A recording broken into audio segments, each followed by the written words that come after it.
back. Just half past the top of the hour, high noon Eastern, here in New York. You're watching Liquid Lunch on Newsmax TV. I'm John Tobacco. The Dow Jones Industrial Average, as we speak, is off its day's lows, rebounding just a bit, but I think everybody's coming back from their program trading last week. I think we should have a good recovery today, and everybody's kind of waiting on the Fed. And Frankie, tell us what's happening with Erin Sykes. Well, quite a bit, John. One of my favorite people to talk to on any subject and every subject is branding expert, business expert, frequent QVC guest host, frequent contributor to this program, and some other networks you may or may not have heard of, like Fox Business Network. Erin Sykes, we are eager to get your take on what's happening with the U.S. women's soccer team. Are you celebrating? What's going on? How are you viewing this situation? I'm celebrating their win because, of course, a win for the USA is a win for all of us. There is a lot of controversy. Some of the celebrations involving the flag is a little bit chaotic, but we did have our hero there to go and rescue it right before it got trampled.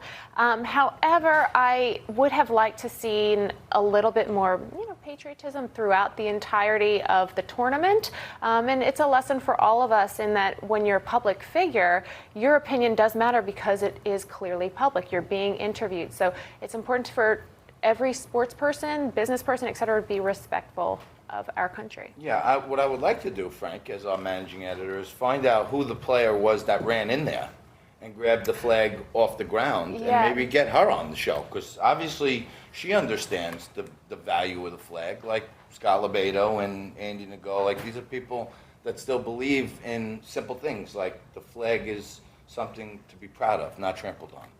Yeah, no, I couldn't agree more. I am curious, Erin, one of the things, in addition to patriotism, one of the things we've been talking about is sportsmanship. Did you think it was inappropriate in that game against Thailand for them to continue to celebrate after the 9th, 10th, 11th, 12th, 13th goal?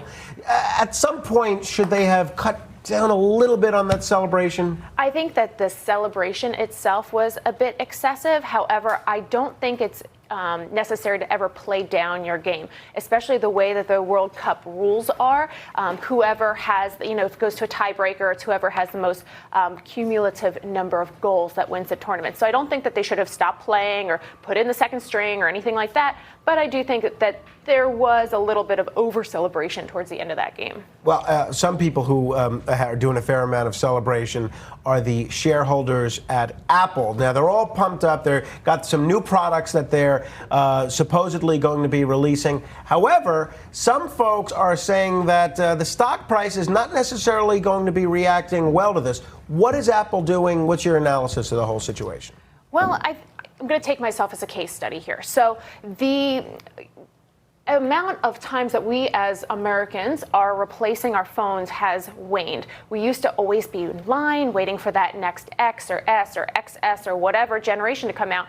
Now we're on different payment plans. We're leasing phones. We're not necessarily trading them in. So we have a bit of an issue there. The wearables market hasn't taken off as much as Apple had planned. And we are also transitioning a bit more to Samsung and Android and that type of thing. So even though they're also down right now for those same reasons about not upgrading your phones. So there's an article about Tim Cook having some magic wizardry skills to keep Apple relevant in the past years. But I think that, they might need to up their game instead of just coming up with a new phone. Find another platform. Innovate. No wizardry to be had lately. The black mock neck is gone, and the magic seems to be gone also. And like you said, everybody's leasing these phones now, so you got a payment plan. And now when a new one comes out, you got to gross up your payment plan, or you got to pay that and then add more on top.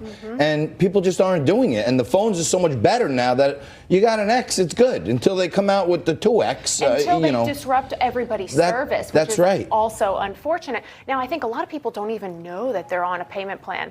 I think that it was a little bit sneaky of Apple, Verizon, AT&T, et cetera, to get people onto these payment plans. And then when they get to the end of their service, they think that they can trade their phone in, and then they realize that they don't even actually own their phone. They're still paying for their phone. And then they're paying for their service on top of it. I think that fad is a little bit over. And Frankie was saying that Apple shareholders may be rejoicing. not today.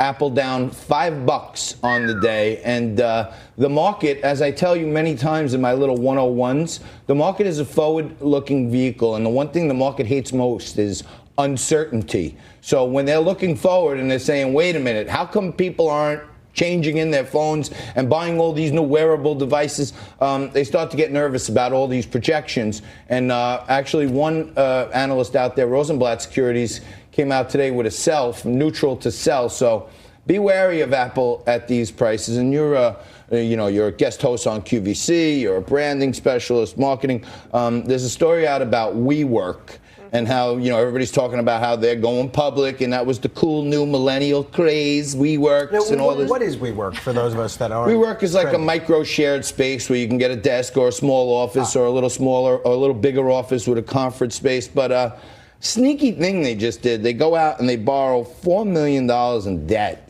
They borrow money ahead of the IPO. They kind of put a little more weight on what they're doing. Is WeWork, in your view, a sustainable model? I'm not into WeWork. I mean, it's a real estate play. They're trying to buy up, especially, I think they're the second largest landowner in the city of New York now. I think the first is still NYU. Wow. But at the same time, I'm technically a millennial. I was never really enticed by WeWork because it really is overpriced for the amount of access that you're getting. Your hot desk that you can use 10 times a month and then maybe get some free coffee and a beer on Fridays. They have hot desks. That's a hot desk. You don't have anywhere to store your space. Hot desk. Don't forget to tune in on Women Wednesdays when we have the hot desk going all the time. The hottest views and the hottest news from the best women on earth. And we don't hold Wednesdays just for women. We have Erin Sykes and others every day. Erin, you're going to stay with us for another segment. We're going to get into all the great things you want to know about how to promote watching Liquid Lunch on Newsmax TV.